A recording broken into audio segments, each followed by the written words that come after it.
Hello and welcome. This is NTA Tuesday Live and I'm Cyril Stover.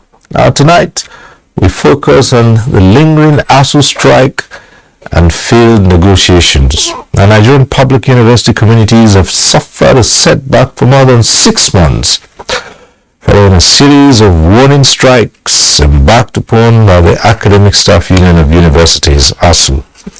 The institutions of learning are shut as negotiations fall apart. Tonight, NTA Tuesday Live revisits some of the questions begging for answers. But before we go into the discussion, let's get to see this report put together by education correspondent Abdullahi Musa Suleja. ASU has been on the news, having held the university system to ransom, sequel to industrial action. Part of its reason is the non-implementation of the 2009 agreement between it and the government.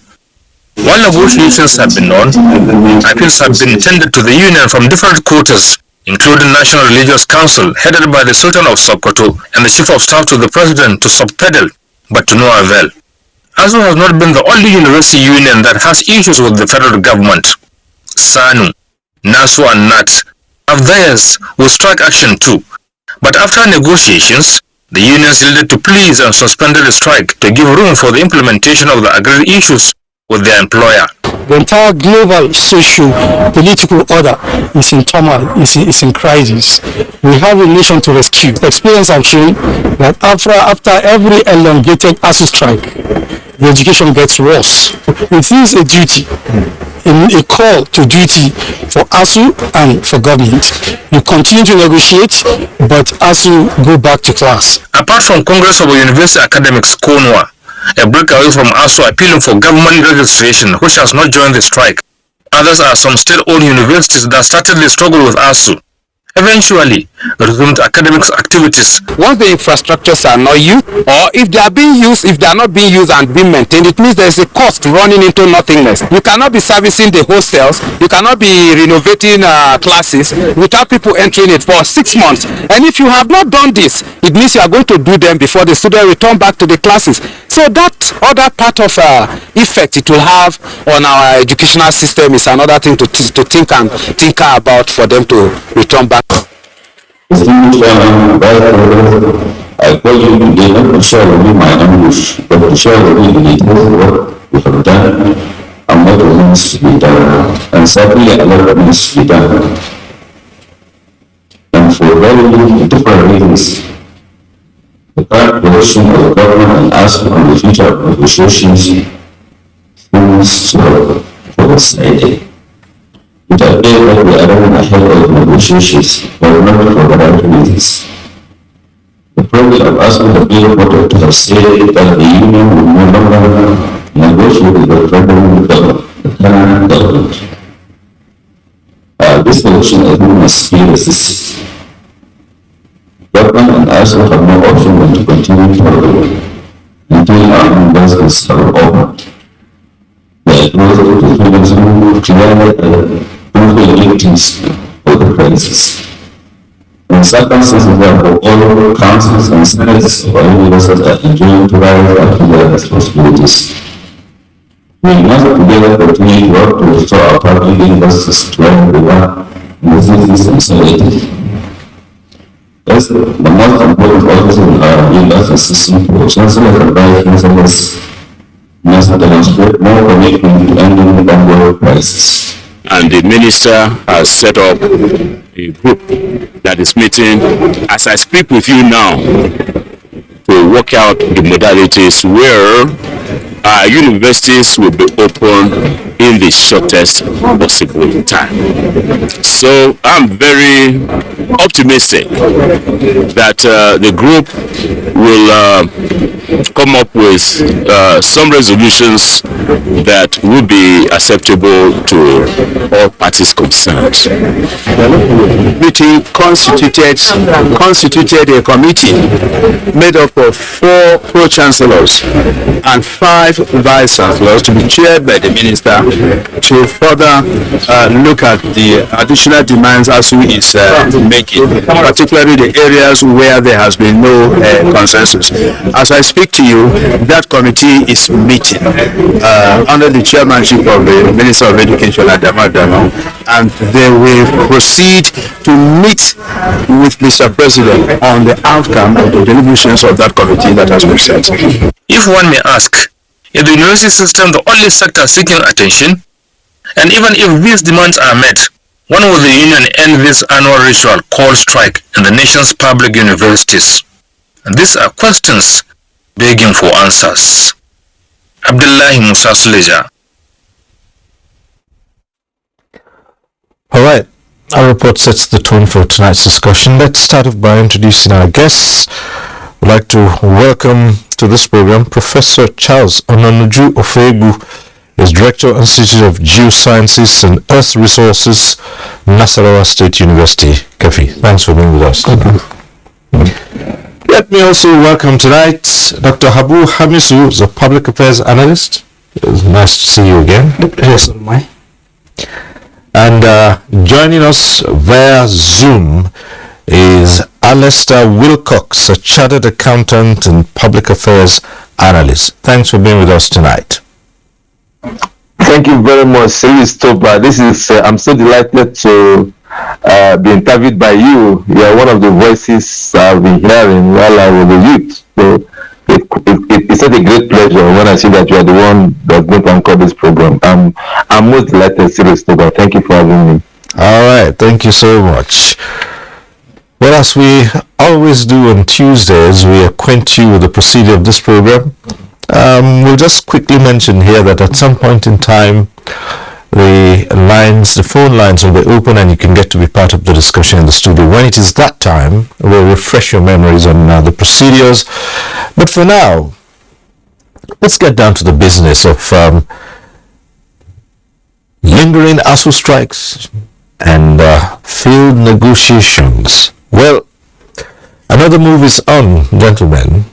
Now, pro-chancellors are being brought into this effort to get public universities open again so that academic activities can continue.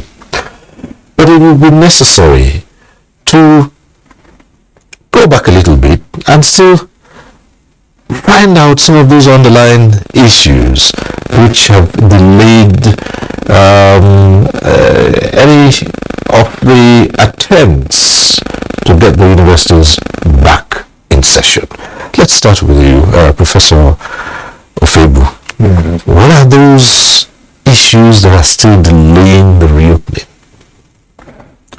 Well, I think the issues that are delaying the reopening, from my own understanding, is that it's all centered around inability of government to implement previous agreements with the unions, not just as with the different unions. Within the university system, you have us with the academic staff union. The academic staff of the universities tend to actually the main core of the universities. Then the other supporting staff, the technical staff, the junior, the senior staff are there. If you don't implement agreements you reach with people, or if you cannot implement agreements, don't enter into those agreements. Because when you enter into agreements and you don't implement them, in the case of ASU, there's been an agreement in 2009. Then you have the MOA, which was again entered into in 2020, and this whole thing, it drags on. So when people talk about strikes, it's not as if these strikes just happen. It's all part of the problems we have, both as a society, as a nation. Because for us, it's as usual to tell me, okay, I'm coming to see you today and I'm going to do this, and then I never do it. And when you don't do it, there comes a point when people now have to say to you, well, can I hold you on these agreements?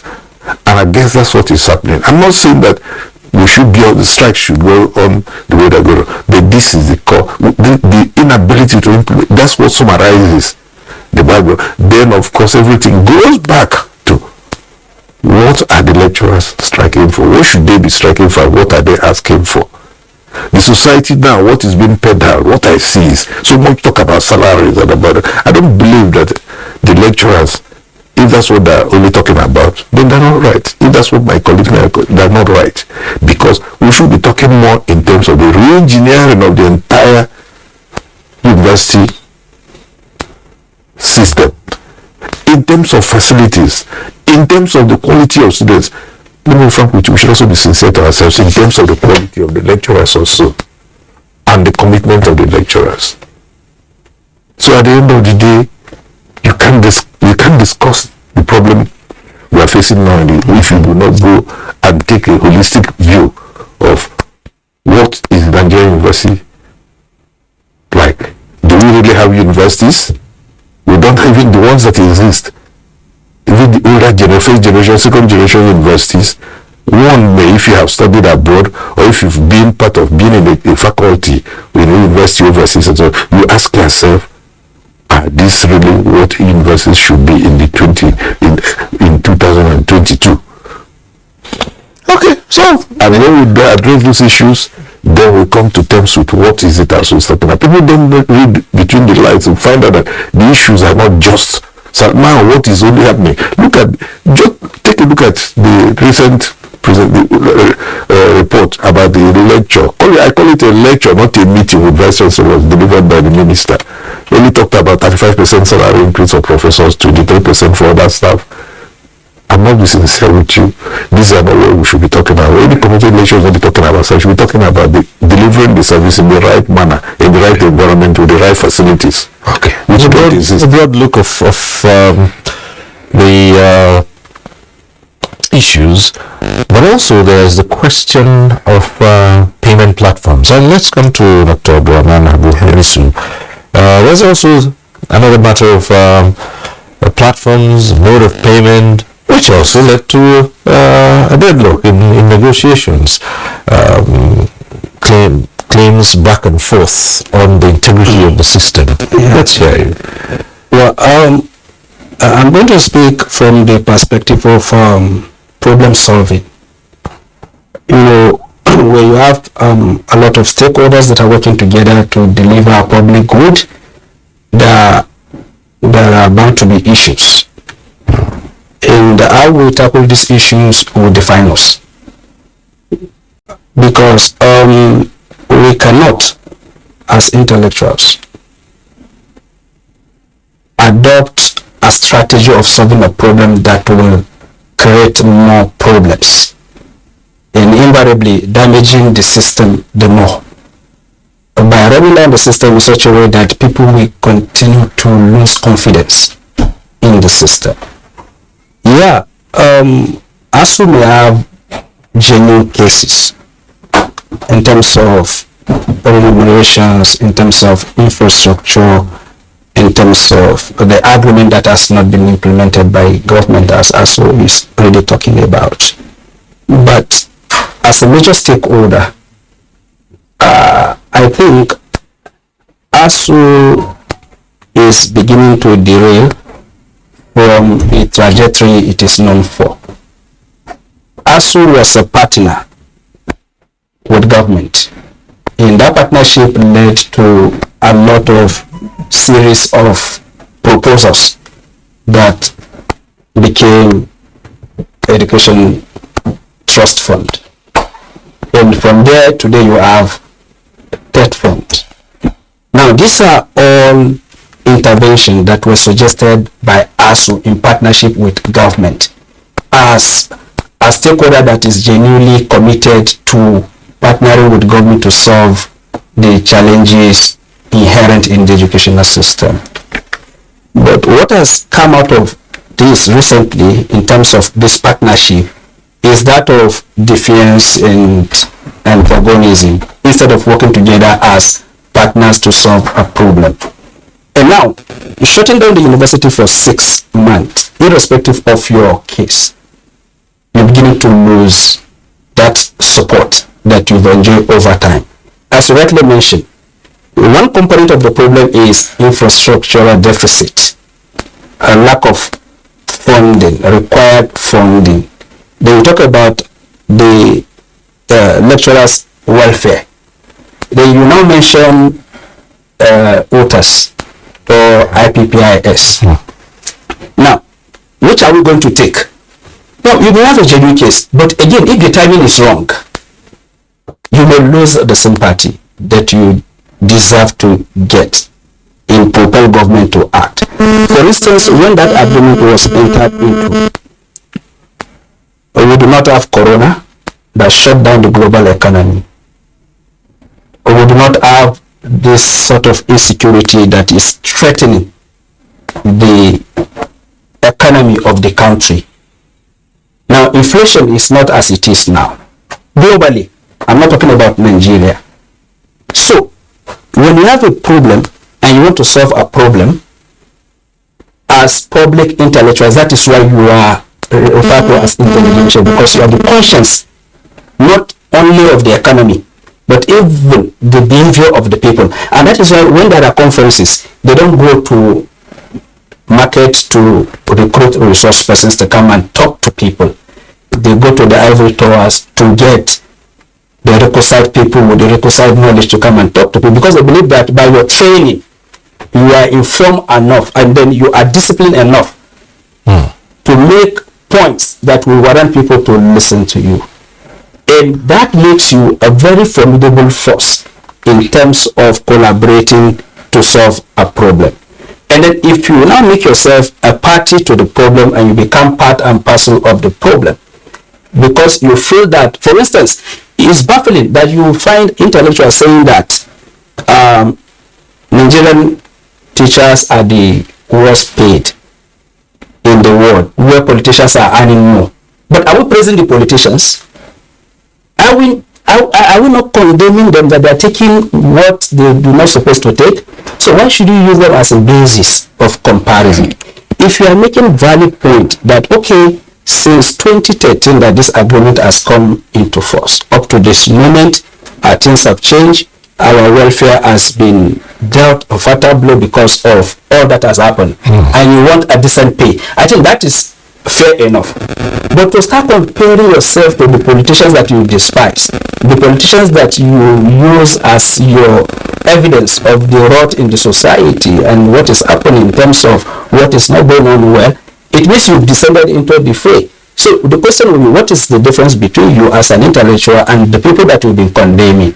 Now, I'm not saying that you should not ask for decent pay, but you should choose a profession that is equal to us. For instance, if we're talking about medical doctors, these are people that are dealing with lives, and they've been going on strike, they'll be demanding for welfare. But if you now descend to the arena and then you're using politicians as example of who is well paid, then you are not getting your argument, right, as far as I'm concerned. All right, at this point, we'll go over to Alistair Wilcox, who's joining us via Zoom, and we'll put the same question to you easily. It's been occurring over the years, and this one looks like a typical case of who blinks first. All attempts so far have not yielded fruitful results, but there's a latest effort now, so let's hear your opinion. Serious, thank you very, very much, and I'm quite grateful to be part of this panel. Unfortunately, you are putting an accountant in the midst of two dons to start discussing in their territory. Well, God will help us to be able to discern the issues. I think for me, ASU has become a destabilizing factor rather than a building block as far as the nation is concerned. Far back when I was in university in the late 80s and early 90s, ASU has been going on strike. I hope I'm being heard. Yeah, go ahead. Thank you very much. ASU has been going on strike right from the time I was in the university. And I think that I have a friend who graduated the same year. He's not a professor, so he's also going on strike. While he was in school, ASU goes on strike. He joined. Most of them joined the academia. I didn't join. I went to industry, and then they are still going on strikes. And these strikes still centers on the same issues. As a matter of fact, right now, the issue has just been changed. Just like the last speaker has spoken. I have always said it that ASU, as an organization, consists of the nation intellectual creme de la creme. As such, these are the people that should be able to advise government at all points in time. Just like the last speaker said, when we want to have decent discussion, we don't go to the market. In fact, even we accountants, we are not even called all the time on every issue. We call the academia because they constitute the conscience of the nation. And then when that conscience of the nation is now the one that is creating the problem that they're supposed to solve, then that shows that we have brought ourselves to the least, to the lowest of rungs of the ladder, that to the point that even members of the Road Transport Workers Association cannot be considered to be more rational, more reasonable than you, that is in the ivory tower. And when compare across the years, this all the time they've gone on strike, people have computerized it from the time of just from 1999 till now. If the total number of months also have gone on strike is over 4 years together. And in all this, what have they achieved? They have not improved standard of education. When I was in university, we were told that we were half-baked. That was in the 90s. We were told that we were half-baked. I'm sure what they are baking now must be 1/10 bake. And they are not bothered about that. Rather, they are talking about platform upon which they will be paid their salaries. And I want to concede to the last speaker, I'm not against anybody asking for a decent wage. Lecturers deserve a decent wage. Nobody that does not deserve a decent wage. Yes, that is an issue you can complain about. But when you start going on strike in the name of improving of infrastructure, which you do not have a control over, you are part of those. Part of members of ASU are part of those that knows the economic strength of this country, knows the sectoral allocation of this country, knows that for a long time we've been operating a budget deficit, that we had to use external loans to finance our budget in terms of meeting infrastructural a gap in the society. Knowing fully well that we have been grappling in the last how many years with insecurity, something that is so alien to Nigeria. Insecurity, so much investment in the security sector to equip their military. Knowing fully well how revenue has dwindled, if not for the ingenuity of this government in improving revenue and cutting waste. Knowing fully well how revenue has dwindled, and you are saying the government should produce about 1 trillion to meet your demand, and if you don't do that, you won't go back to classes. Come on, that is the height of insensitivity. And when professors and lecturers are having this kind of notion, it shows these are people that are either politically motivated to bring down a government, to embarrass a government, or people who have lost what they are supposed to have been. Because you don't use fire to quench fire. You only not the whole demands. IPPS, where on earth do people, do an employer determine how the employee determine how the employer pays him?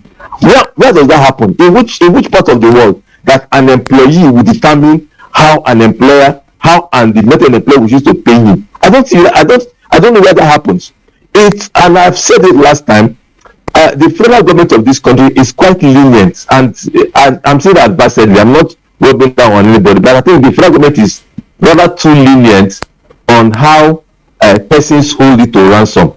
Some state government cannot tolerate what ASU is doing. Of course, that's why some state universities are running. I don't know if Nasarawa State University is on, but I know that River State University. So you can't try this kind of thing with Governor Wike or Governor Bello or Governor Kowa, whose schools are still running.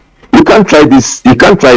You might have seen, yes, it may not be the best, but sometimes when negotiations are going to a point where a people have decided to be irrational in quote, and I mean irrational, to the point that you holding entire system hostage. You are out of classroom for 6 months. You have dilapidated even the classroom that you've left. You are talking of improvement the infrastructure. The ones you've left on thing for 6 months will have gone down, will have further decayed, and on top of that, you still want to be paid. Sincerely, I think this is the height of rascality. I think when we're in the school, we talk about being radical. Yes, we are all radical when we're in school, but when radical becomes rascality, then something else needs to be done about it. I think for me, the government has been lenient, and I think ASU, it depends on society to call ASU to order and to know that the part they are taking cannot take them and the nation. This is the time the nation is bleeding and everybody's hands will be on deck. If you meet all ASU demands today, tomorrow NASU will take up their own. Next tomorrow, doctors will take up their own. Where is these funds coming from? Is ASU not? I don't know where these funds are coming from. Does government print money? Government earn money. As an accountant, I know that government earns money, and expenditure is a function of income before expenditure. Have they talked about growing the expenditure, the income wider, so that everybody's need can be met? Come on, gentlemen, let's know that we have a public wrong. Okay, at this point in time, apart from the discussants here, we also have a number of reports. We'll take the first one, which is coming from Lagos. The ongoing strike by the Academic Staff Union of Universities, ASU, which began on February 14th, 2022, is considered one of the longest in the history of the union, established in 1978 and has over 50 higher institutions under its umbrella. My ID card says 2021. That's the expiry date of my ID card. And now it's 2022 and I'm still in school. It's a national calamity. A disaster of no measure. People see me for 30 years. I think it's all in good faith. I think that what they're doing is destroying the faith of Nigerians in the Nigerian institution, destroying the faith of Nigerians in the Nigerian academic system. All right, and deliberately or indeliberately, they are ruining the reputation of Nigerian universities. Considering that these strikes have huge setbacks on the educational system, which include loss of revenue, academic redundancy, exposure to societal hazards, and many more, it has become worrisome that the damage is enormous. It's going to have an effect on them because they might be rejected. Due to this, their life goals is low-key cut short, and this can also bring some anxiety symptoms, even depressive symptoms. They say we are two elephants fight, the grass suffers. So the students are suffering the more, and then parents too are affected. Even the economy around the universities is also affected. There is dilapidation of facilities going on. When you don't use facilities, houses, laboratories, libraries, you are not using them. They go bad. Solutions to ending this recurring decimal that poses as a disadvantage to the advancement of youthful development remains urgent, as some are of the view that it takes time for those involved to make sacrifices. Our next report is coming from Enugu. Let's get to see that. The strike by the Academic Staff Union of Universities, ASU, seems to be getting more intractable. There has been a long history of ASU going on long strikes in Nigeria, and this one is no exception, as after 6 months of strike, which began on the 14th of February this year, the union, after its NEC meeting last week Monday, took a decision to extend the strike indefinitely. There has been a series of meetings between ASU and the federal government, but none seem to have yielded a positive result as regards putting an end to the strike. When two elephants fight, the grasses, they say, suffer. In this case, students are the ones directly bearing the brunt of the strike. By this time, I'm meant to be in school, trying to complete my studies and also reduce the amount of years I'm going to stay in school. I just entered 200 level. We are still taking our exams. After the strike, we are moving into the exams immediately, without anything being taught. However, the overbearing socio-economic influence of the strike is not only felt by the students, but by their parents and the society at large. This strike now has caused many students at home, thereby increasing the rate of crime because they say idle man is devil's work. Even the striking lecturers are not having a good time themselves. Even lecturers, our children are here. Our children are part of the school system. Our children are at home. And the worst is that presently, federal government has stopped the salaries of lecturers since March. Bearing in mind the importance of education, some lecturers in some of the state universities, like the Enugu State University of Science and Technology, ESUT, voluntarily remained in class. The strike, like in any way, it didn't affect my school anyway, because since I've been going to school, I have lectures almost every day, which we just finished our first semester exams down by like the end of last month. So many students are at home doing nothing. Everybody's waiting for the strike to just be called up. But we are here, it's not really affecting us that much. The Vice Chancellor of the State University, ESUT, says though the university is part of the national strike, but education needs to be prioritized. There's no way all the demands of ASUU can be met by the government. That's the fact. It must be give and take. ASUU must postpone some of their demands, and government must shift ground. While the strike lasts, a wide ground awaits the students to cover, and they have been advised to engage themselves meaningfully with some skill acquisition programs. In Enugu, Chinenye Nwoye. Back here in the studio, let's take a look at what this portends for not just the lecturers now, saying things about the lecturers. So let's factor in the students now, and perhaps after the students, the parents themselves. Well, I think let me begin by saying in appearing at this studio, I never intended to be a representative of ASUU or a spokesperson of lecturers. I have been a lecturer in fact, I've been a professor for over 30 years. I've been a professor within Nigeria and outside Nigeria, and being a vice chancellor, and so many things. So I think that we must have a holistic look at the system we call the university in this country. I wonder how many people have visited the university. I went to the University of Nigeria in Nsukka, shortly after the war. Yes, we sat on blocks, on bricks to take lectures and what have you. It was quite difficult, but we took it as a challenge, went through it, and it's not a challenge anybody. Then we were resilient because we just came out of the war. The war just ended. Some of us did so well that, for example, I then applied to the university, where so many universities for postgraduate admission, and there was hardly any university that did not pick me up. California, College, Toronto, everywhere for different courses. I opted to go back to the university rather than the industry because I spent time in the industry. Shortly, a few months, and I said, no, I don't belong here. With a class of degree I made and my quest for knowledge, excitement I gained in the university, and I left for United Kingdom to one of the oldest universities in the world. As a Nigerian graduate, I was admitted to a 2-year program, MSc program in geophysics, in applied geophysics. I ended up completing both the MSc and the PhD in less than 3 years. In that university, that's a graduate from Nigerian university. Competing with people from Cambridge, Oxford, name it, with first class and good results as myself, a Nigerian. That is because the quality of it, both the lecturers and no matter the circumstance of the environment, the equipment, everything. I never saw a computer, but I was prepared to learn. I learned to use the computers on television, BBC computer course.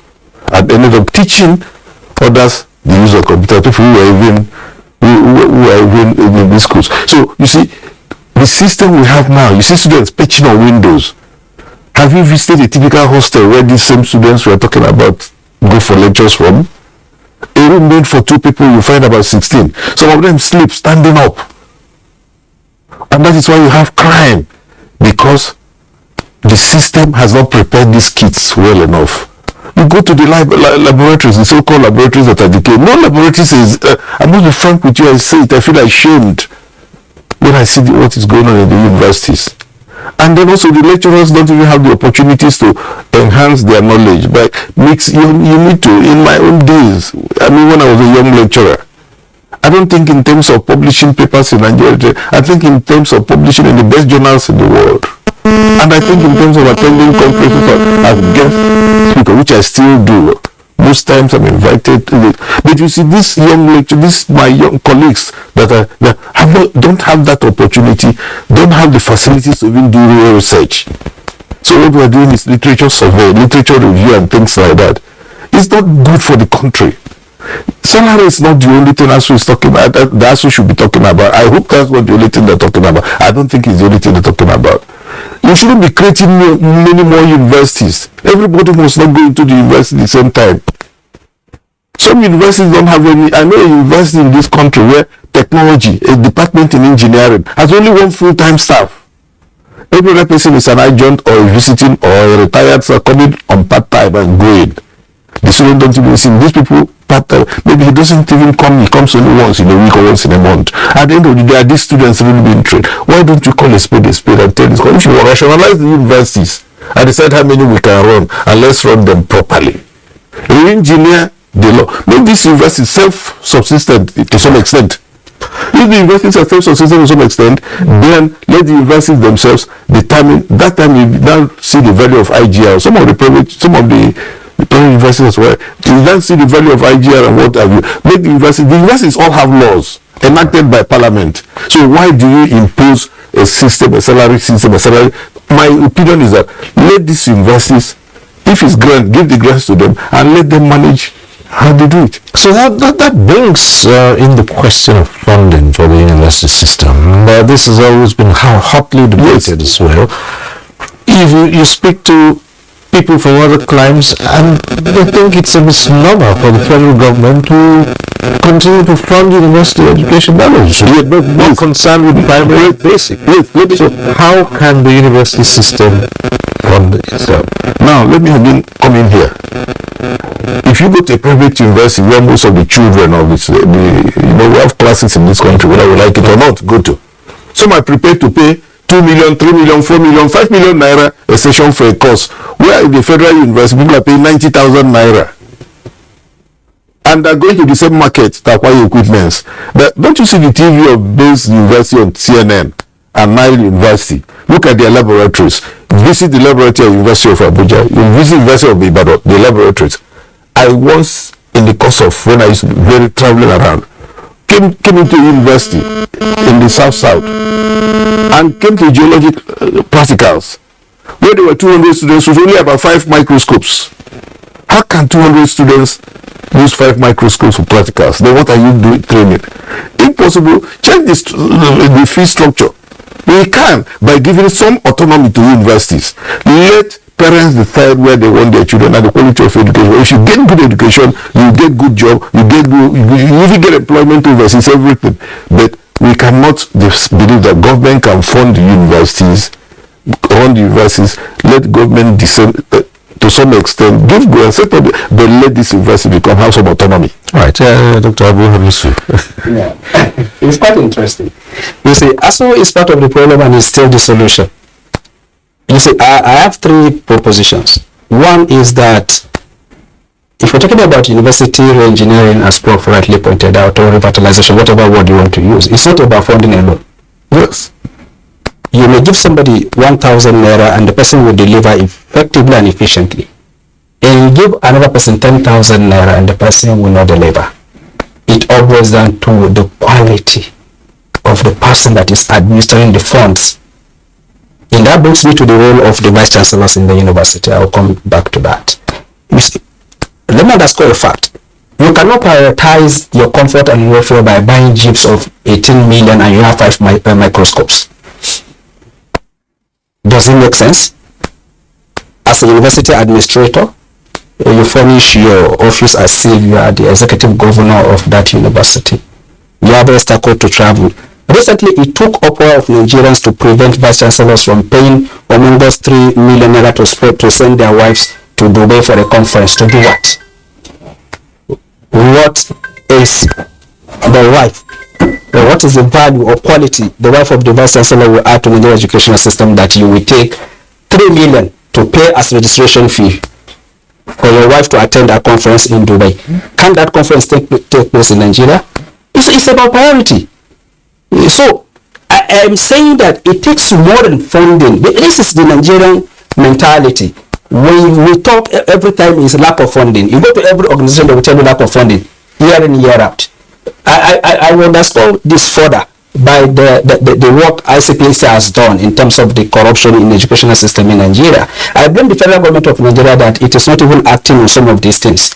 Prof, talk about universities where you have a department, only one person is a permanent staff. What used to happen?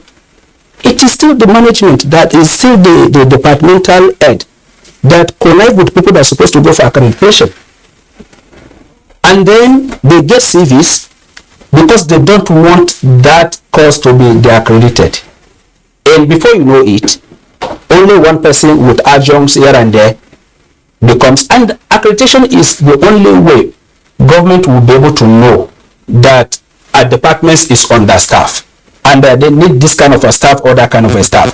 Now you are misleading federal government that you do not need any staff. What that has done is that you prevented the department to have the total number of lecturers required to teach such a course. The second impact is that you've denied aspiring young academicians are supposed to be employed to get into the system, because you've just told government that you don't need more staff, that you have all the staff. But that is not the truth.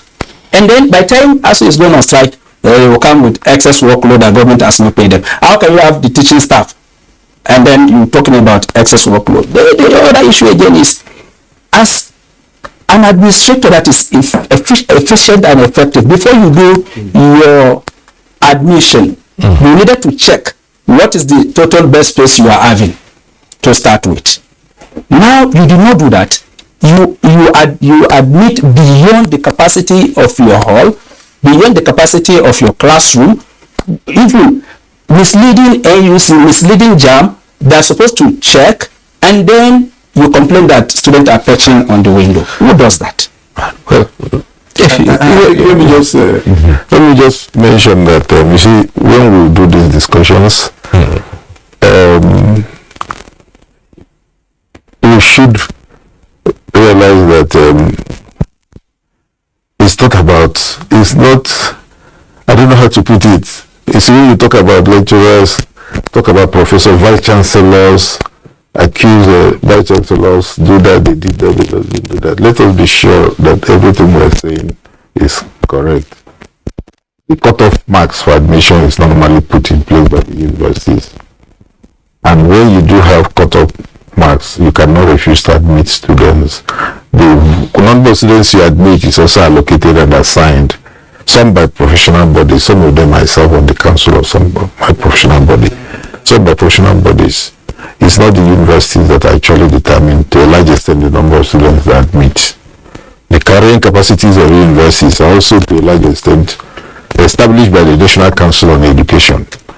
Right. And at the end of the day, some of the blame, that is why I said the system needs to be engineered, and we should rationalize whether or not we need universities in this country or not. Right. Well, we don't need them, face that those you don't need. Well, one issue seems to have been agreed on here so far. That's the fact that the 2019, so many Nigerians have said that the 2009 agreement, many Nigerians have noted that it would be virtually impossible to implement those.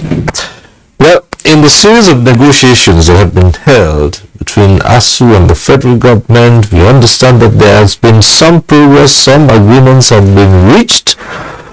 ASU's issue is that there's no implementation. Other unions within the university system went on strike as well. Some of them have suspended those strikes on the basis that they would give a chance for the implementation of the agreements reached.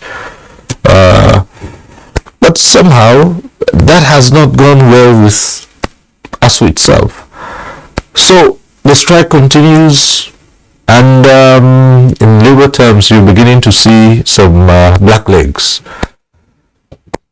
which has also not helped matters. What is the way out?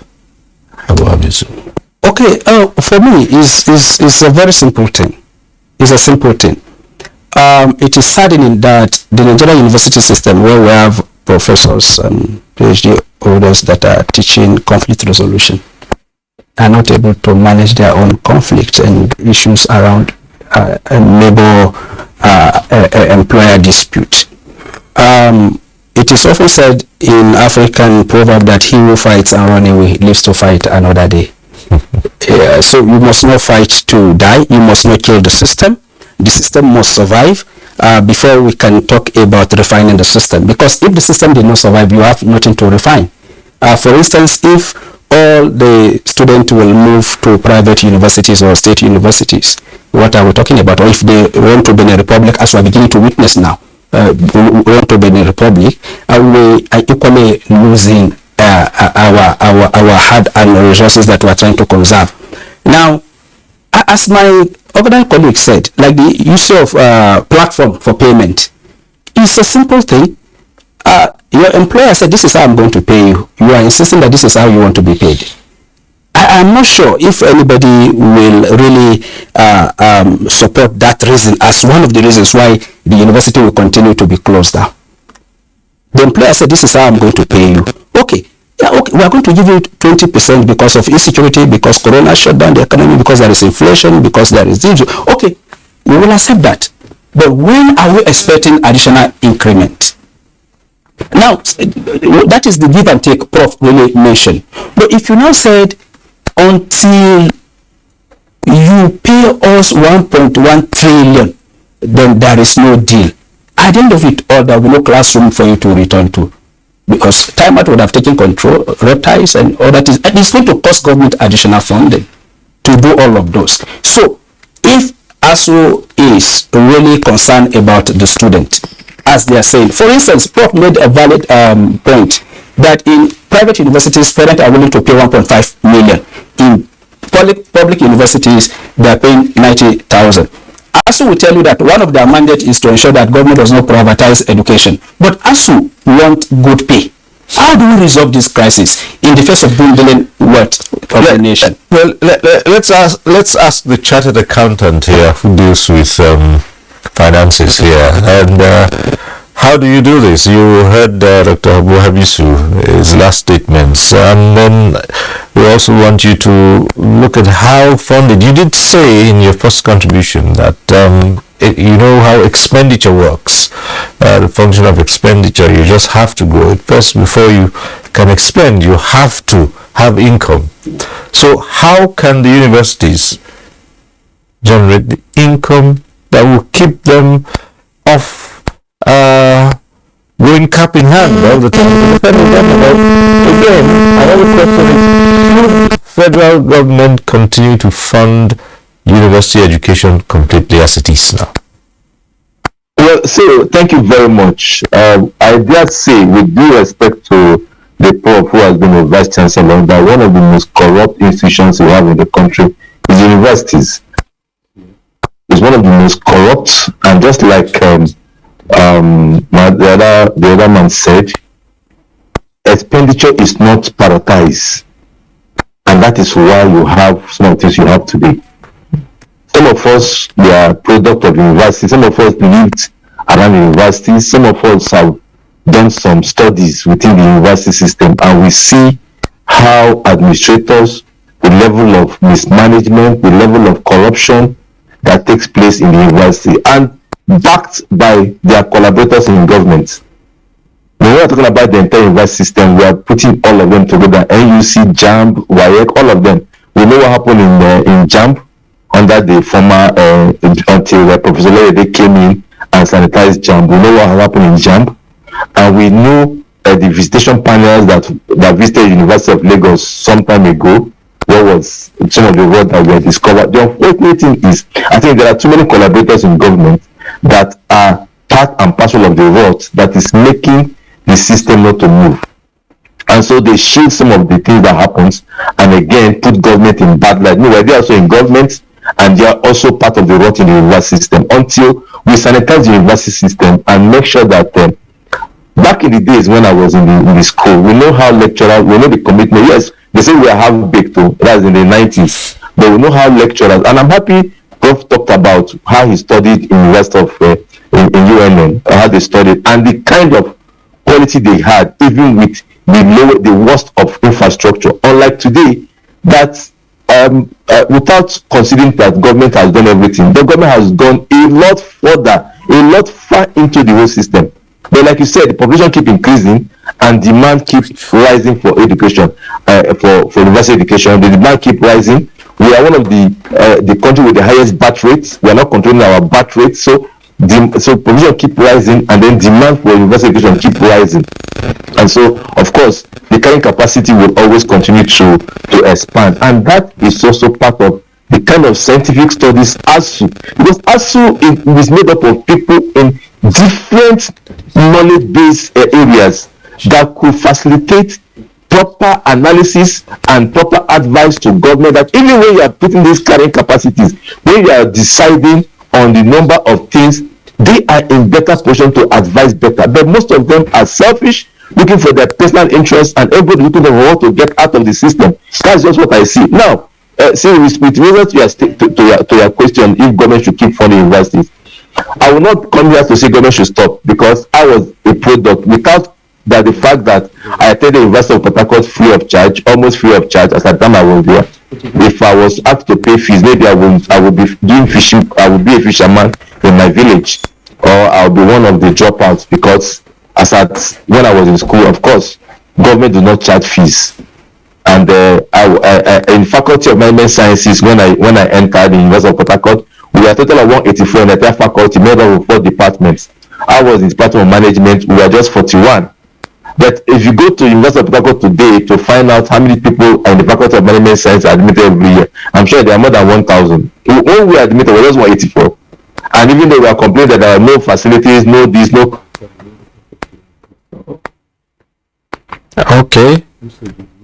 Okay, Wilcox seem to have lost signals from Lester Wilcox. But we'll come back to you, and so you can just round up on what you were trying to. Yes, what I'm saying is university must find a way to raise internal funds. You see, university ventures operates everywhere. Universities are supposed to have brought out research, quality research that could generate income. The fees paid by federal universities are too small. Yes, people say 90. It's not even 90. Some as low as 30,000 naira. That's what you pay. University education federal university education is the cheapest. People spend hundreds of thousands of naira to train their children in primary school, in secondary school, and when you come to university, University of Lagos will charge you 35,000 naira in a year. And for me, that is, as of today, is ridiculous. Yes, when we as of today, it is ridiculous because the demand has gone wider, the needs have become wider. So the universities must produce researches, must come up with consultancy services that will increase revenue. This is because there's university ventures everywhere in all the universities. They conduct other programs that are fee paying, that they could use. Where all those where are they going to? So there must be a proper accountability in the university system. If what is available in the university system is accounted for and judiciously used with a minimal level of corruption, I think all this funding will have gone down. Remember, it's not they have tech fund, we have the employment other funds that are going to university. So sometimes what goes in and the output is not commensurate, and that is why some of us are having challenges. What goes in and what comes out and the output are not commensurate. So we must find a balancing act, and that is where the VCs and the other principal officers, the what they call it, the council, that is the pro-chancellor and the council, must think outside the box to raise funding for the universities and then properly manage. For me, it's not just the amount of money, but the management of those funds, what goes in and what comes out of it, is what we should be concerned about. Let me leave the floor to others. All right. Okay. Well, good. We'll still be back to it. But back here, Prof. Yeah. Well, the issue is still how to generate the much needed funds. Well, he doesn't believe that the government should hands off funding university education. What do you think?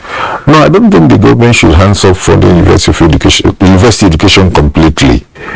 The government should still be involved in funding university education. In terms of the enabling environment, the government is supposed to provide the enabling environment. Having provided the enabling environment, then the students are supposed to pay fees, but then some forms of grants should be provided by the government.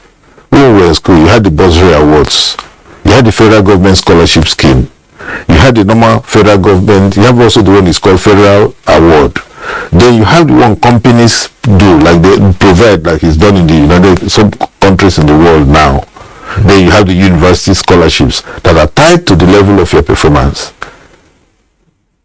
If you do very well, fine, we'll give you.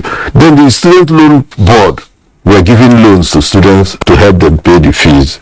So if the fees is made, because the figures that are being paid out as school fees is quite very fun. There's no way you can expect to have the best or near best in your education when you pay that kind of fees. So there must be a way, and that is why we say give the universities some leeway, some freedom, some liberty. Don't insist universities should charge this. Give them some liberty to determine how much they think they'll charge, depending on the location. Like University of Port Harcourt he attended, well, some of us happen to have pioneered that university. And at the point when Choba Park, the Delta Park was all mud, we are going to reboot into the place.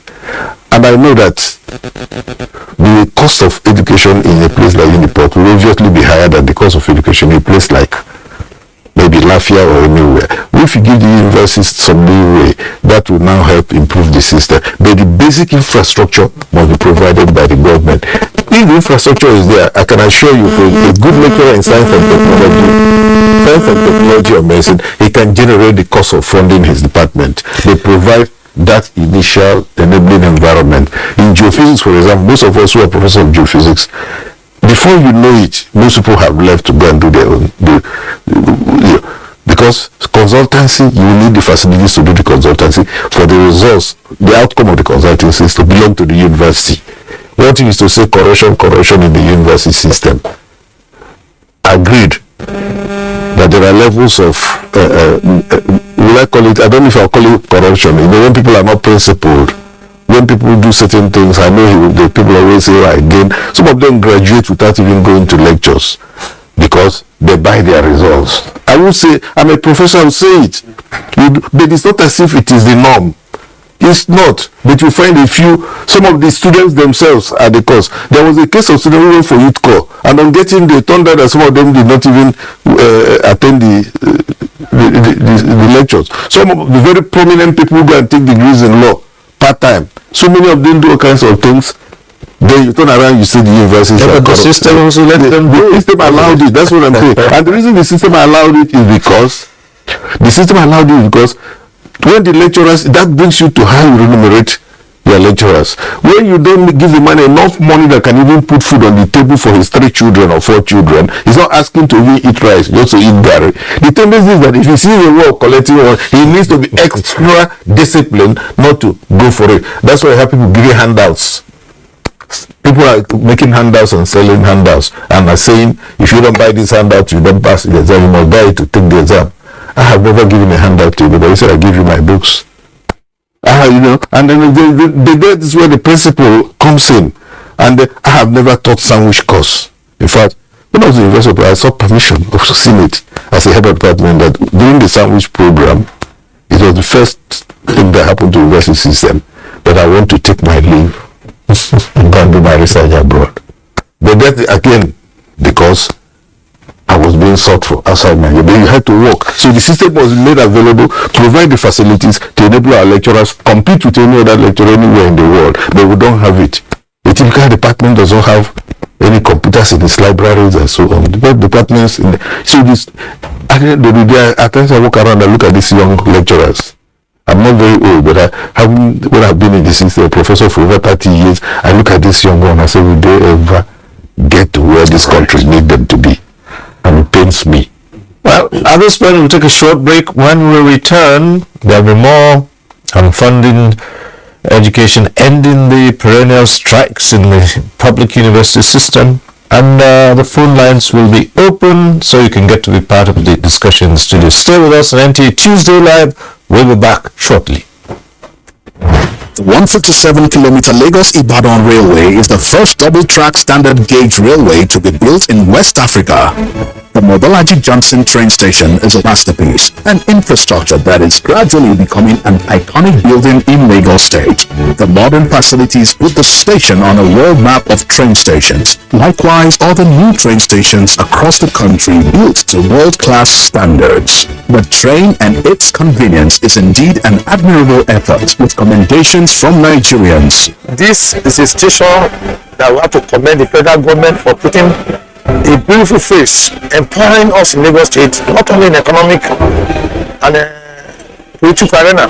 I can say that I'm really impressed with the infrastructures in place. Kudos to the Minister of Transportation. Kudos to the federal government. Truly, good things are coming out of Nigeria, and the federal government is deserving of all the applause.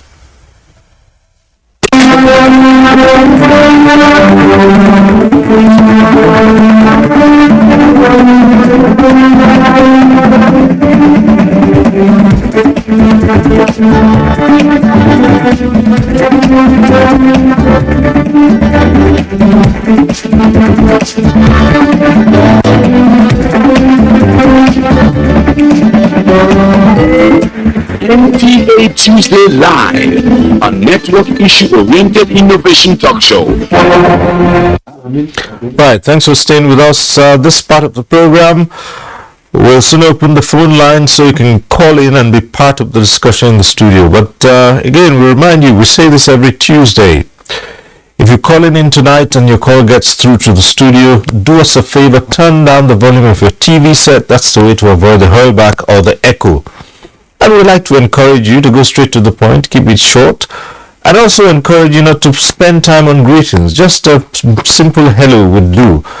So keep those calls coming. We'll start up this segment with a couple of reports. The first coming from Katina. The prolonged strike by the Academic Staff Union of Universities is generating more concern amongst residents of Katsina who express sadness over the issue.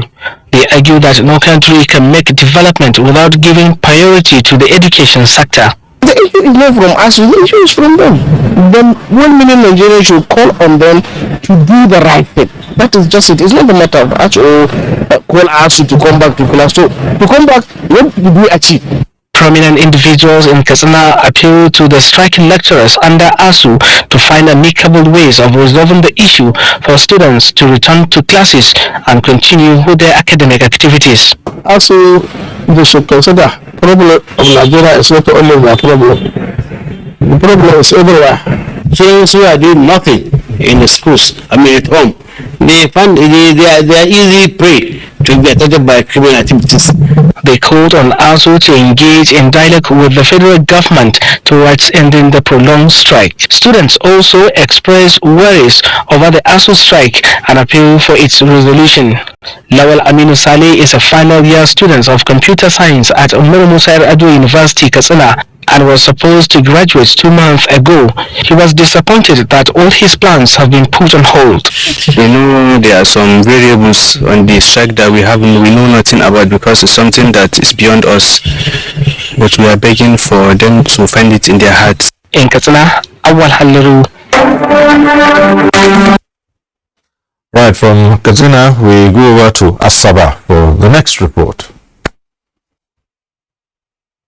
ASU embarked on an indefinite strike after 6 months down of tools following the federal government's inability to release the revitalization funds for universities, non-implementation of various labor agreements signed with the government between 2009 and 2020, as well as government's refusal to adopt the University Transparency Accountability System, UTAS, for payment of salaries and allowances of lecturers against its own IPPIS. Federal government had before now set up various committees to renegotiate previous agreements with the union without success. Now, this presents indefinite extension of the strike. Let the universities be autonomous. The Vice Chancellor of the University of Ibadan knows what it costs him to run the University of Ibadan in a year. Leave the universities alone to run. The strike has financially unsettled parents. Many students idle away. Some are resorting to crimes, while some have been thrown into depression as their 4-year program now extends to 5 years, if not more, coupled with the fact that their counterparts in state and private universities have graduated. The more you keep the young Nigerians at home, frustration sets in, dissatisfaction sets in. Now, meanwhile, their counterparts are all somewhere. Generally, strikes are embarked upon to influence government policies. Likewise, strikes by ASU is aimed at pressuring government to improve working conditions of lecturers and university infrastructure. Education is a social service, and government needs to invest, I think, 25% of the budget. Every single budget in this country should education should take 25%. I think that's the benchmark of UNICEF and UNESCO. However, the present request by ASU from government has not been granted, thereby leading to more face-off. This disruption also leaves the nation with half-baked graduates, thereby impacting negatively on the economy. Onyinye Joshua Ifeanyi. All right, back in the studio, and as I said earlier on, now is to begin to find a way out, how to resolve this situation. As we saw in the news tonight, there's a latest effort with on. Let's hope that the pro-chancellors will succeed. Listen to Professor Peter Okebukola.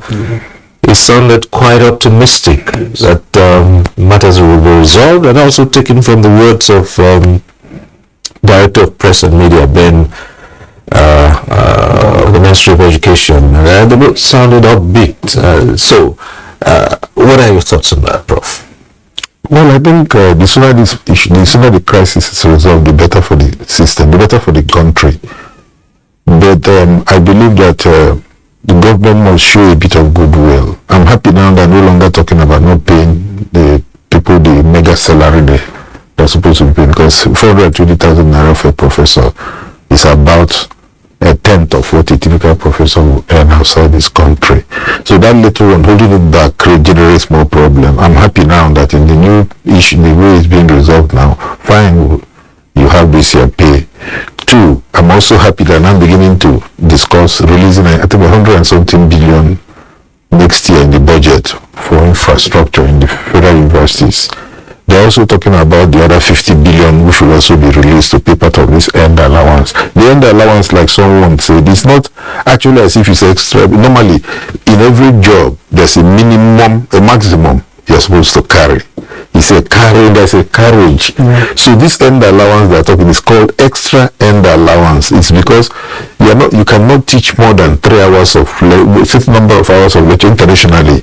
So when you now make someone to supervise maybe 20 PhDs, 20 students or that, because what the carrying capacity is has exceeded the human resources available, invariably you try to compensate him for the extra to enable him to be convinced why he should take that extra load. At the end of the day, if you don't do that, you still employ extra hands and things like that. It creates a problem. So that's what it is. So find a way of paying, because you entered into that. It's not an agreement. It's part of the university. It's part of how the universities are run. So where you now decide you will not pay it, and this is part of the IPAIS system, because it does not, it recognizes the kind of thing you see in the public service. So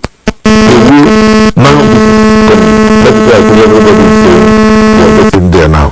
What I would suggest is that ASU should now come back and say, fine, with these proposals are coming, not insisting until we see the money, or that this money must be real. We know that in the constitution, you don't spend money you didn't budget for.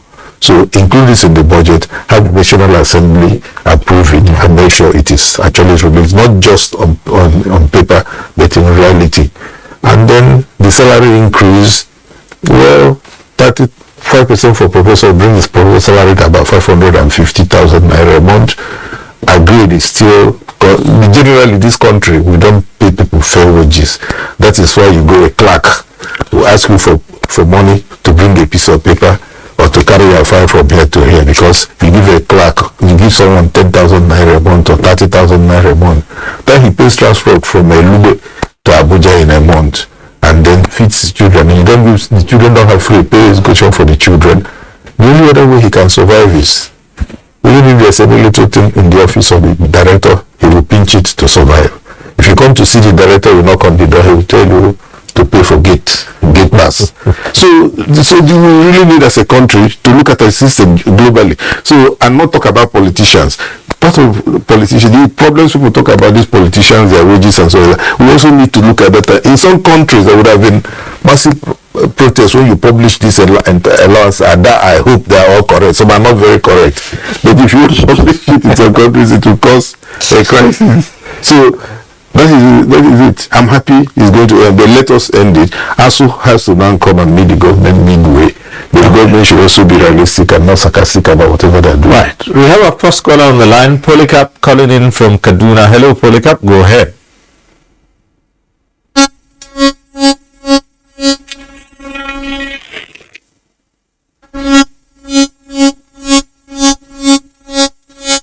Hello. All right, we lost that call. Dr. Abdurrahman Abu Hamisu. Yes. Resolving this crisis. Yes. In view of the latest efforts by the government, what should happen? Well, we should be honest with ourselves. As we should be realistic, government ought to be realistic too. This is where honesty come to play. ASU must understand that it has not played its role properly as it ought to be.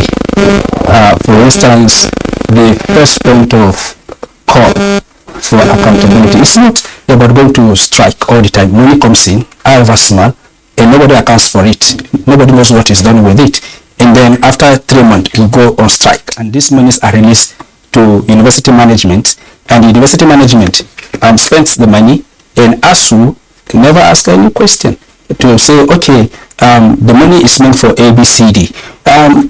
This very particular point came out strongly in the university system review undertaken by ICPC, and it revealed a lot of issues that borders on abuse of office, abuse of resources that's supposed to support because the university management, the NASU, the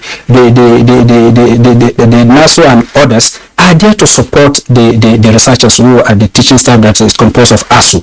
So where you have a money coming into university system, and you have like lecturers 3:10 in terms of teaching and non-teaching staff, and the allowances that goes to them, the pay that goes to them is even more than what is going to the researchers that are supposed to support, then there is a problem. And ASU is quiet about this. The second issue is, if you talk about infrastructure, I think government has done enough by giving us TED fund. But the structure of TED fund is not evolving to cater for the evolving needs of the university. It's not enough to erect structures. For instance, there are many components in terms of TED fund funding. One is foreign training and conferences, research, manuscript development. But if you take the sum total of what the universities are doing, the concentration is more on erecting buildings. Then the area of journal publication, the area of manuscript development, they are funding for this in TED fund. If you check it, the lecturers are not even using all of this apart from the foreign training. You go for your PhDs, you go for your MScs, they do that. Your foreign conferences, they do that. But if you come to manuscript development, you come to journal publication, which is production of knowledge, it's not happening. And then you talked about laboratories, and they will tell you that TED fund don't build hostels, TED fund don't build laboratories or equip laboratories. Now, with the current reality, you cannot have a TED fund that has money somewhere that it has not used, that it has invested somewhere, and you're asking for university revitalization fund. That will be a duplication. The second thing is, if internally We cannot hold the leadership accountable if we cannot demand for what is fair to us and what we need to work with. And you are always coming to government, and government will give you 50 million, as Prof. rightly said, if that will come, and then it goes into the system and it did not come out through the right channel. It's a waste of time, because the new strike is bred from that very particular moment. Okay, let's return to the phones. We have Bright calling in from Niger State. Bright, hello. Good evening. Good evening. My own contribution about this ASU strike, I'd like for the government and the ASU to arrange a special party, because seriously this is not going nowhere.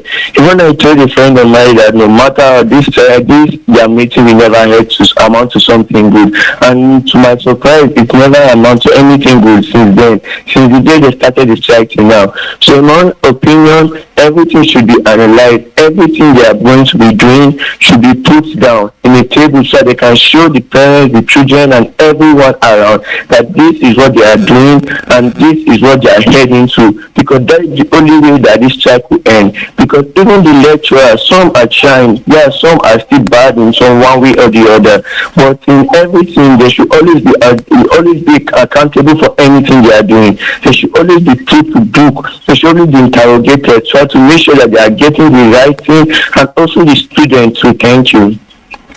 All right, Bright from Niger State, thank you very much. Okay, well, let's go over to Lester Wilcox now, and solutions. Solutions are multidimensional. Like I said, it calls for a concerted effort on the part of everybody. You can't pull down the house because you want to make a point, and that is exactly what is happening today. First solution, as you call up the strike, accept what government has given you at this point in time, because there's no way you are asking for 1.1 trillion to be made available. From where? Even the federation account have never shared 1 trillion in only 1 month. So and federal government share of the federation account is about 52%. So, and if the federation account at that point in time shares about 700 or 600 billion, federal government is only looking at something like 300 billion to service everybody. And then you are asking for a 1.1 trillion to be put down. You want the government to take another loan or what? And you see, sometimes we make this mistake. We say politicians and National Assembly. Look, the entire budget of National Assembly in any 1 year, I don't think we have had over 150 billion for the national. And most time when we say National Assembly, people think it's only the legislator, the 360 plus 109, the 469 legislators that we have National Assembly. Any budget that goes to National Assembly is for the entire National Assembly, both legislators, other bureaucrats and other staffs and management. But education budget, so they have about 150 billion. Education budget in this country has never been less than 500 billion in any 1 year. So each time they compare, say they say as National Assembly politicians, how much do the politicians earn if it is legitimate earning, apart from the other things that they get through back doors, the corruption that they get through back doors. But the legitimate budget is about 150. In fact, it's about 130 billion in the last budget. But when the education budget is about 500, is it 500 or 700 billion in the last budget? So education is still getting a very fair share. Yes, when you divide it. Esther, I'll ask you to pause a while. Let's get to the phones. We'll return to you after this call. The caller has been waiting for quite some time. James from Kaduna, are you there? Hello. Good evening, sir. Yes, go ahead. As a matter of fact, if government have concern for the education, they should know what to do. Yeah, like there are other infrastructure in the government system. Central bank, they will involve central bank to bring out something. It is accumulated amount that made this to be 1 point something trillion. Had it been that they had paid the accumulated amount, including amount to that account. So please, Mr. Accountant, what you are saying, I have children in the school, but if we, the government, remain adamant, then what are they expecting the school to be? The school is just to crumble down. So please, we should reason together with the ASU, so that the ASU themselves will also know that they are fighting for the students, fighting for themselves, and fighting for the federal government of Nigeria as well. There is something that President, a point he made. He said there is no amount that has been agreed that government cannot pay, and it is a good point. So let us, everything can be settled. I'm not saying that I should not bend to government's suggestion, but let us look at their own point.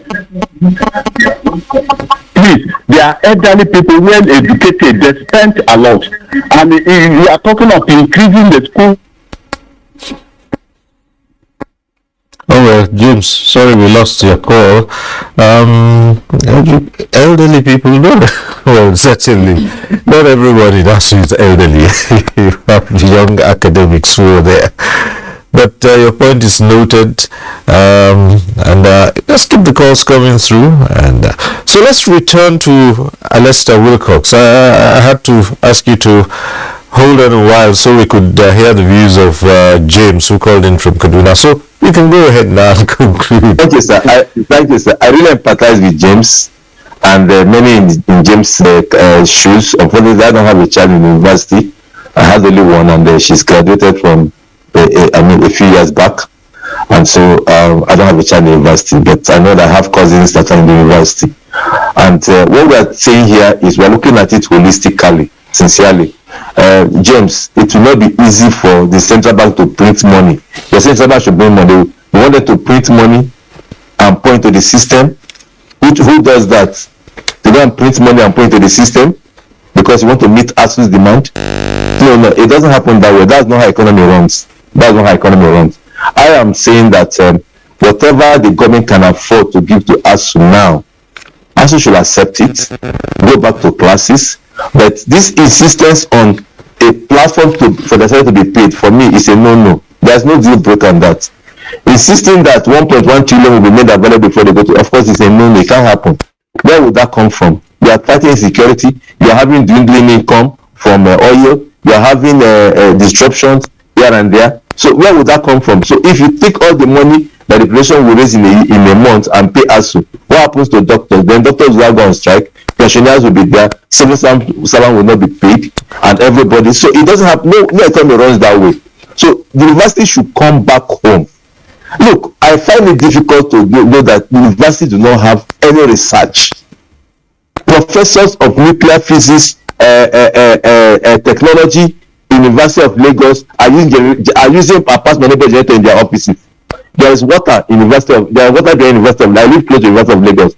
There's water there in University of Lagos, and they've not been able to generate 5 mega, or what do you call it, 5 kilowatt of electricity to power University of Lagos.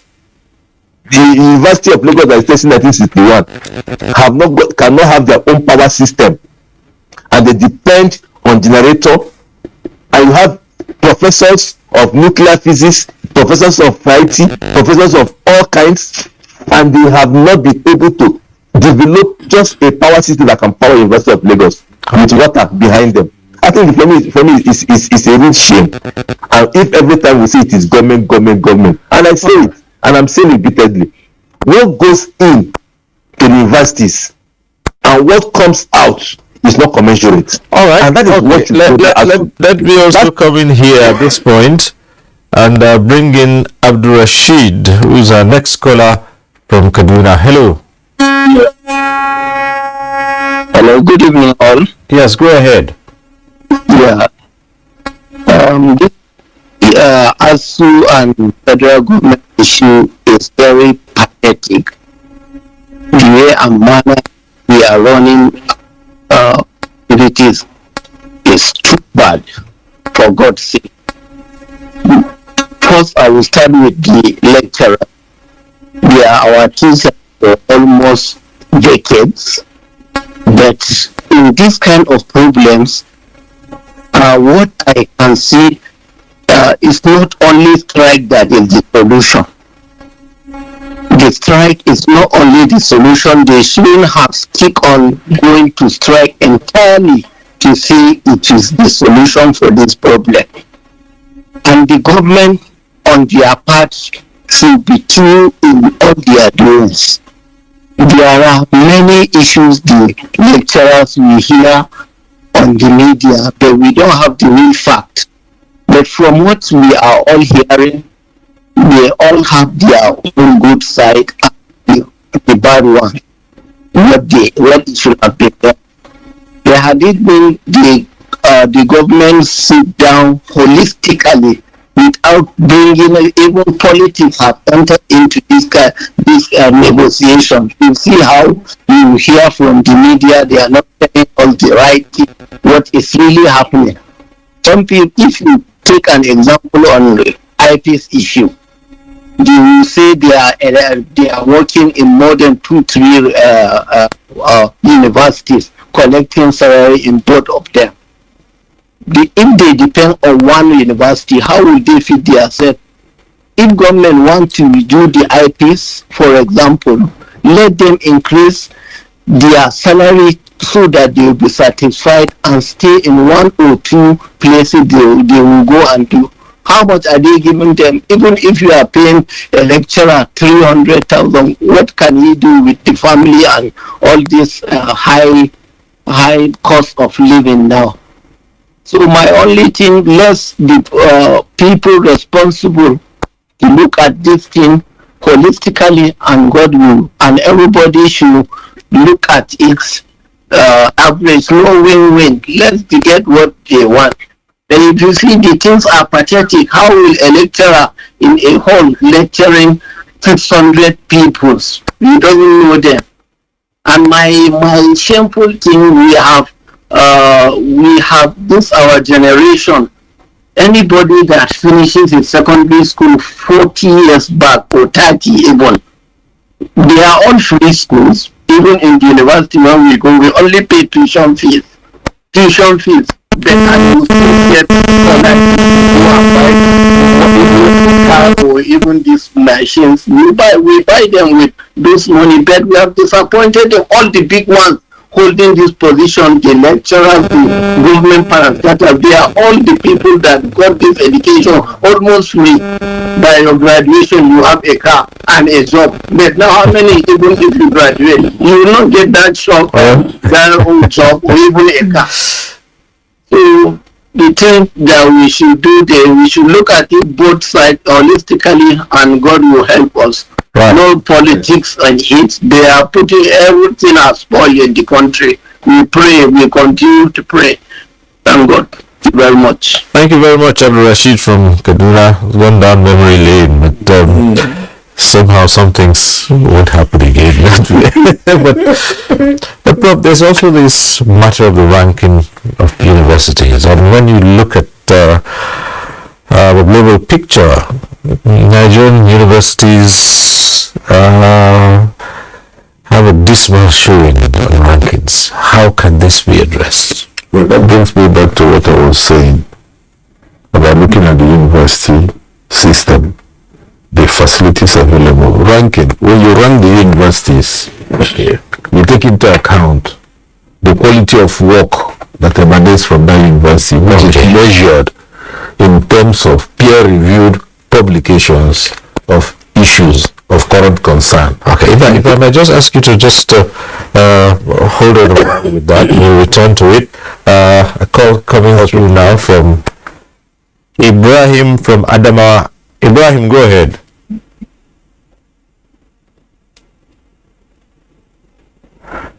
Ibrahim from Adama, are you on the line? Thank you. Go ahead, please. Good evening. Yes, I am. I can hear you. Yes, go ahead. Good evening. I want to appreciate the professor. He has spoken so well, and it's pleasure hearing him talk, and especially sharing his experience when he was in school. And the situation right now. It's a great pleasure to have you, Prof. And your contribution is something that Nigerians would live to remember, and it's great to hear you talk like that. My contribution is little, but I want to start, by saying I'm having a feeling, or we here are having a feeling that even the NTA itself, is taking side, because I listened to one of the documentary, whereby NTA is calling ASU strike as a ritual, as an annual ritual. I don't think it's right, to say that, but well, that's fine. I think you will deal with that later. You see, this ASU strike, okay, when you look at it critically, there are negotiations, there are agreements that ASU brought to the federal government, of which government listened to them and government were committed, in solving this situation. But in a situation whereby government failed to do so because of so many crises, insecurity, logistics, government being broke, inflation, COVID, recently war in Ukraine, all sorts of reasons. I think what the government should do again is to call the union and discuss with the union. It is very, very wrong for people to keep on saying, the only people that or the only union or the only institution that needs support from the government. We're talking about educating Nigerians. We're talking about having team of professionals. We're talking about meeting up. Nigerian universities should meet up with other institutions globally. I think more needs to be done.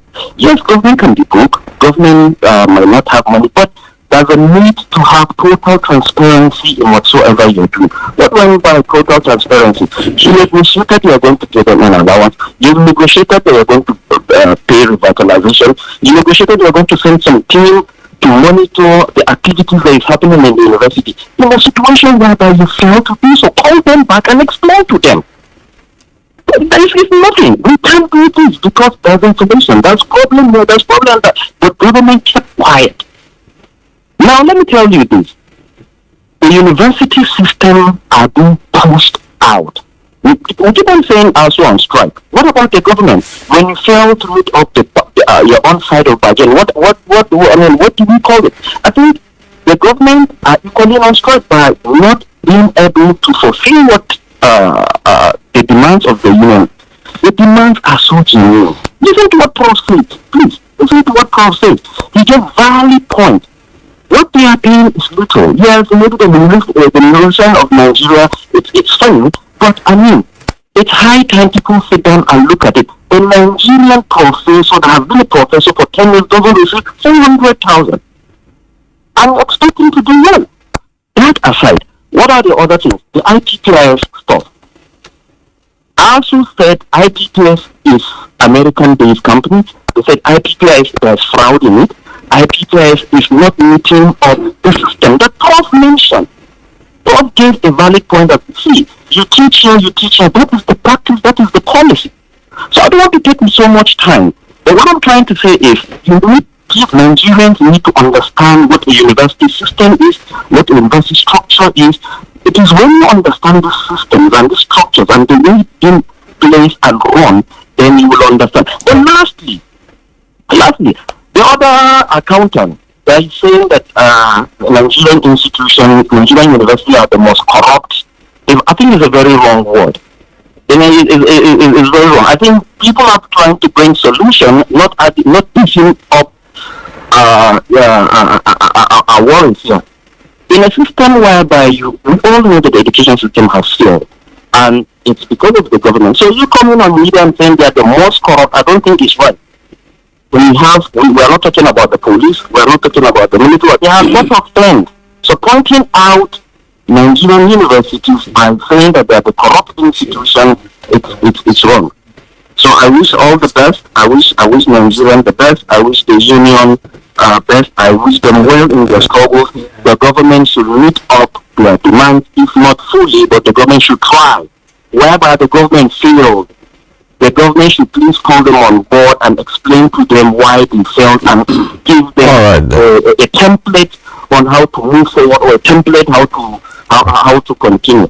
Once again, Prof, as far as I'm concerned, you've spoken well, and it's good to have you. Thank you very much. All right, thank you, Ibrahim from Adama. Thank you. Prof. Yes. So just I think we were discussing the ranking. Yes. Why the Nigerian universities are not doing well in the ranking of universities.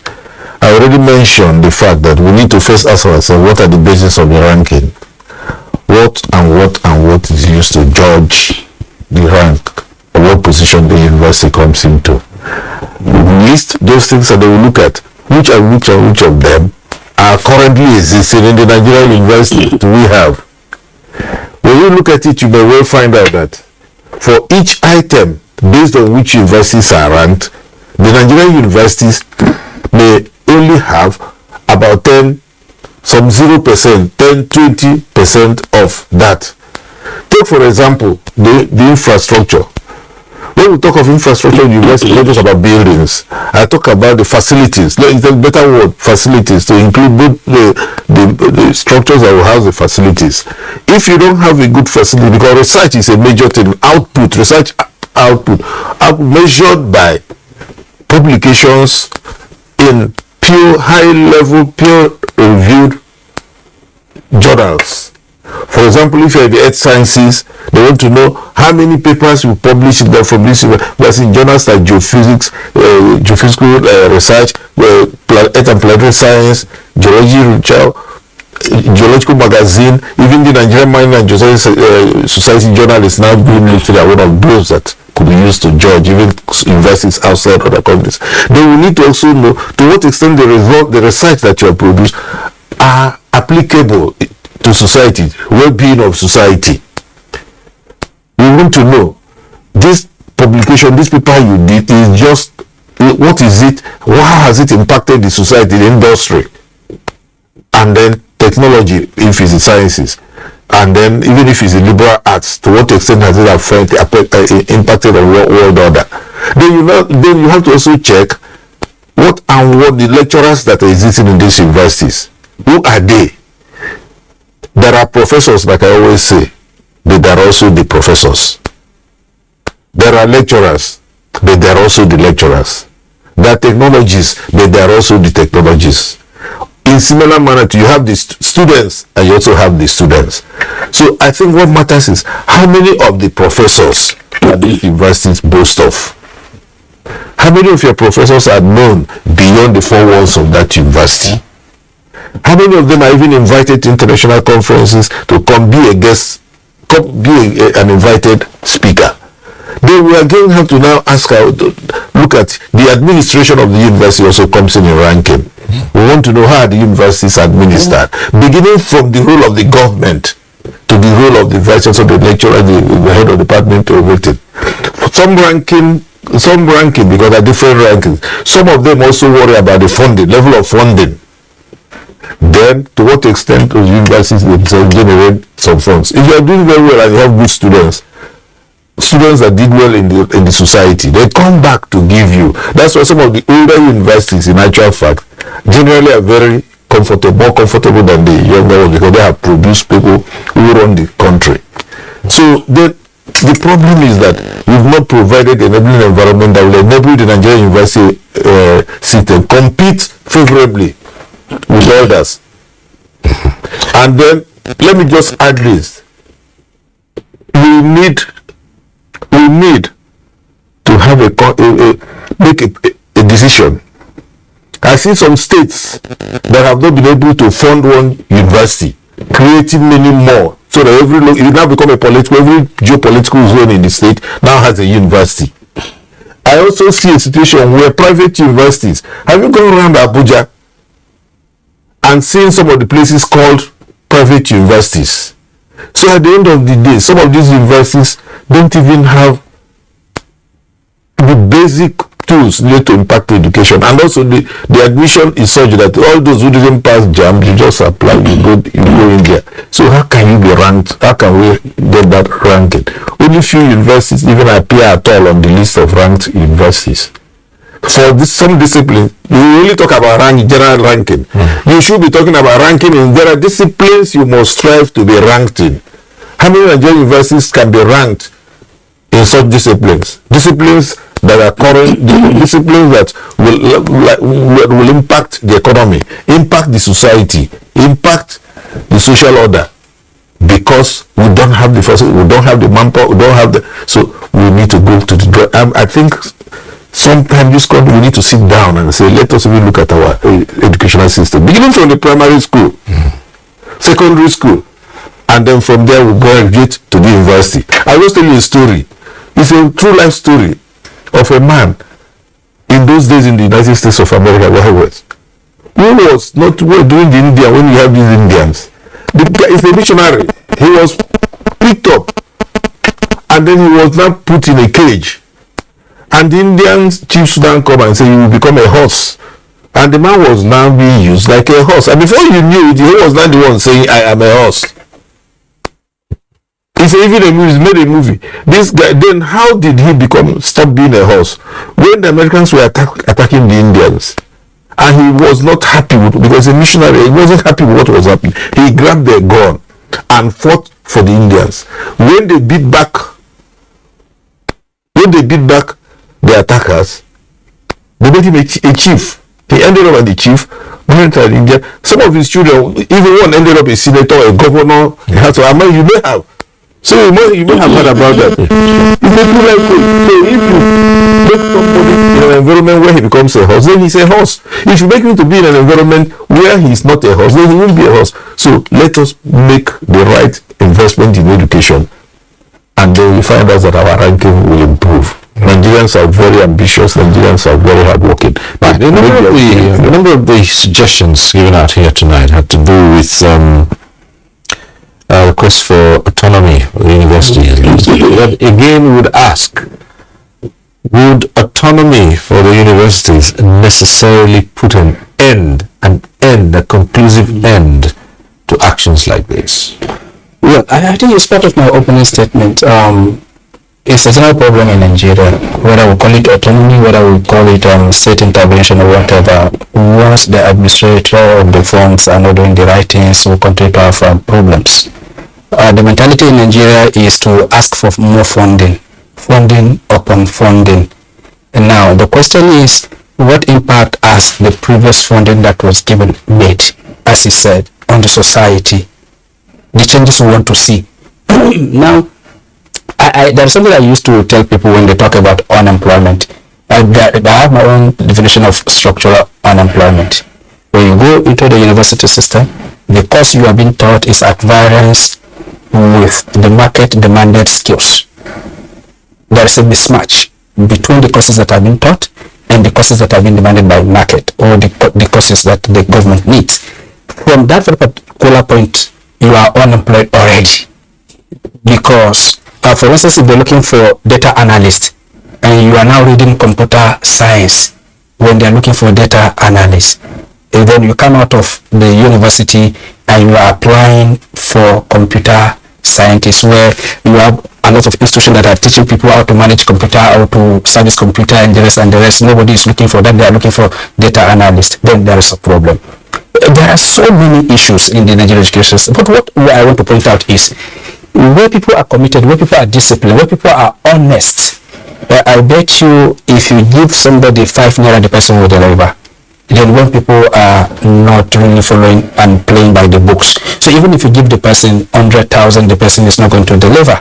So what we are saying is, we are not saying that the Nigerian university does not need funding, or that the emoluments of teachers should not be increased, or that government should not provide additional funding. But we're saying that the qualities that made Nigerian educational system to be vibrant in the 70s, right? You said something, Prof. The environment where you studied then at UNN. What we have now is an improvement upon what we have in terms of structure, in terms of equipment. That is what I'm saying. Now, if for instance, I made a point earlier on, and I'm going to reiterate it. if, for instance, in a university that does not have a microscope, you have the principal officers riding a car of say 5-10 million.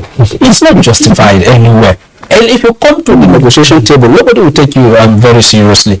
We do apologies to our senior colleagues. If you go to these smaller African universities, what some of our universities get in terms of IGR, they don't get it. But the quality you are seeing has to do with the quality of the teachers that we are talking about. That there are professors and there are the professors. There are students and there are the students. Now, because there are the professors that are making sure that the system work effectively, then you have standard. For instance, you cannot have a standard. For ICPC did a study, a pilot study about university system study review, and that system study review unearthed a lot of challenges, internal challenges in the university system, ranging from source of admission to examination misconduct, aiding and abetting examination misconduct, issues around contract award, issues around abuse of process, which is administration. These are all documented in ICPC study report. Now, if you have a system that has this internal challenge, no matter what you do externally, is more or less like bringing iron together with acid. That acid is going to have a very, very unpalatable effect on. So this is the downside that we are saying should be tidied up. So as we are asking for government to fund, then the university system should be able to reform itself from within, so that what we saw in 1960s, what we saw in 1970s, what made Nigerian university to be great, is not the quantum of amount of money that was pushed to the system, but because the little resources find people that use it justifiably the way they're supposed to use it to impact the system. But if the system is skewed, where ASU only goes to strike, the money come to management, and management to buy expensive car, they pay extra code to attend international conferences where the researchers are not doing the same thing, people that are supposed to produce knowledge, then there is a misalignment in terms of resources and impact that we're supposed to see within the system as well as in the society. Until we do both, then we will not get to the promised land. And lastly, the tech fund ought to be reformed in such a way that not only building structures but providing facilities within the structures. And let us be fair to even the TED fund. The process starts from the university. The university design the structure and take it to TED fund and equally appoint the contractors. And if you see some of these buildings, they look like Titanic. There is no creativity in it. It doesn't show that this is an academic environment where creativity is supposed to take the lead. So as we are blaming government, we should be blaming, and I blame government the most, because government has not been disciplining the people it is given the money to spend on the lecturers. Okay. All right, let's hop over to Alistair Wilcox, and as we begin to wind down this conversation, I'd like to put the same issue to you, the same question to you. Will autonomy necessarily guarantee the cessation of strikes and shutdowns?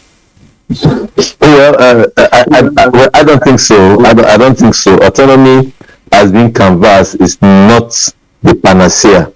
I think just like Dr. Abraham said, sincerity of purpose. When we were talking about Tech Fund building, I remember the one I used to see at Yaba Tech, at the gate of Yaba Tech. That building, I wonder the architect or whoever designed that building. If you enter Yaba Tech College of Technology, just close to where I stay here, each time I enter that compound and see that building, I just shake my head and wonder if this kind of building erected in a university in a technologically based environment can never pass through the test of time. So these are some of the rots that we find in the system. That no matter what government brings in, if it is not, even if it is an autonomous, the university are made autonomous today, if what comes in is not judiciously managed to the point that it delivers the quality output, then we are joking. I discovered that the universities are terribly overstaffed. I was having a discussion. I won't mention the university. Maybe I don't want to indict anybody. I was having a discussion with a colleague who worked in the university, and she was telling me that audit department of the university has over 77 staff with about 23 chartered accountants, audit department of a university. 77 over 77 staff and 23 chartered accountants. I asked, auditing or clearing what? So and they say as for bursary is over 300 staffs in a particular university. So is that the kind of carrying cost that people should not be talking about? To the man in Adamawa, I never said university is the most. I say it's one of these, and I repeat and I stand by it. Studies have shown universities are one of the most corrupt places that you can talk in this country. Unfortunately, because ASU is always inciting the public against government, it covers all that the shenanigans that goes on within the university system. So these are the rods. So it's not autonomy; it is sincerity of purpose. I knew when I was in University of Port Harcourt, I knew the kind of cars vice chancellors use. I passed through two vice chancellors, Professor Kuki and Professor Harrison. Late Professor, I think he's late. I don't know. Let me not say what I don't know. I passed through those two professors, and I know the vice chancellors. I passed through DVC, Varaye, DVC, Onofowoko and all that, Onofegera and all that. So these are people that are committed. The DVC Onofegera teaches microbiology, and every 7 o'clock the man is in the classroom. I know the class he teaches is in the classroom. Dito, the next DVC, which is Varaye, who teaches VCs 101. 7 o'clock with his 504 car is in the classroom. How many professors does that today? Some professors have not taught a course for a whole session. All you hear is they are doing research that are not using anything. We do respect to professors, but there are so many laxity in the system. There are so many productivity in the system. It was not so when we were in the. All right. Okay. And we're just winding down. So come back to okay. To talk about sanity in the university system. All right. Alistair Wilcox, Chartered Accountant, Public Affairs Analyst. I'd like to thank you for your contributions on NTA Tuesday Live. It's always been a pleasure. Okay, Nice Alistair Wilcox joined us via Zoom. Well, thank you for your thoughts. We're back here, winding down as well, and would like to say a big thank you to Professor Charles Ononuju Ofwegu. He is Director of Institute of Geosciences and Earth Resources, Nasarawa State University, Kepi.